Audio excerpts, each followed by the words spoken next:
నమస్తే అండి. ఎవరో వచ్చి జీవితాన్ని బాగు చేస్తారని, మీకున్న ప్రాబ్లమ్స్‌ను పోగొడతారనే ఆలోచన వరకే బాగుంటుంది. ఎవరూ రారు. ఒకవేళ వచ్చినా మీతో ఏదో పని చేయించుకోవడానికే.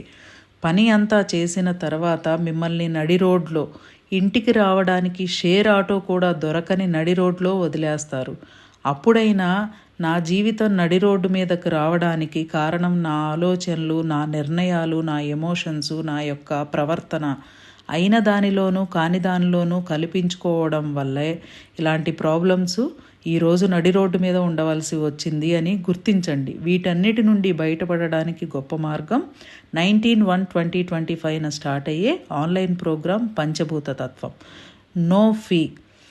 మీ జీవితంలో మీకు కావాల్సిన ప్రతిరోజు వ్యాపార అభివృద్ధి, ప్రతిరోజు ధనాభివృద్ధి, అప్పుల నుండి రిలీఫు, కీర్తి ప్రతిష్టలు ఇవన్నీ లభించే అద్భుతమైన మార్గం.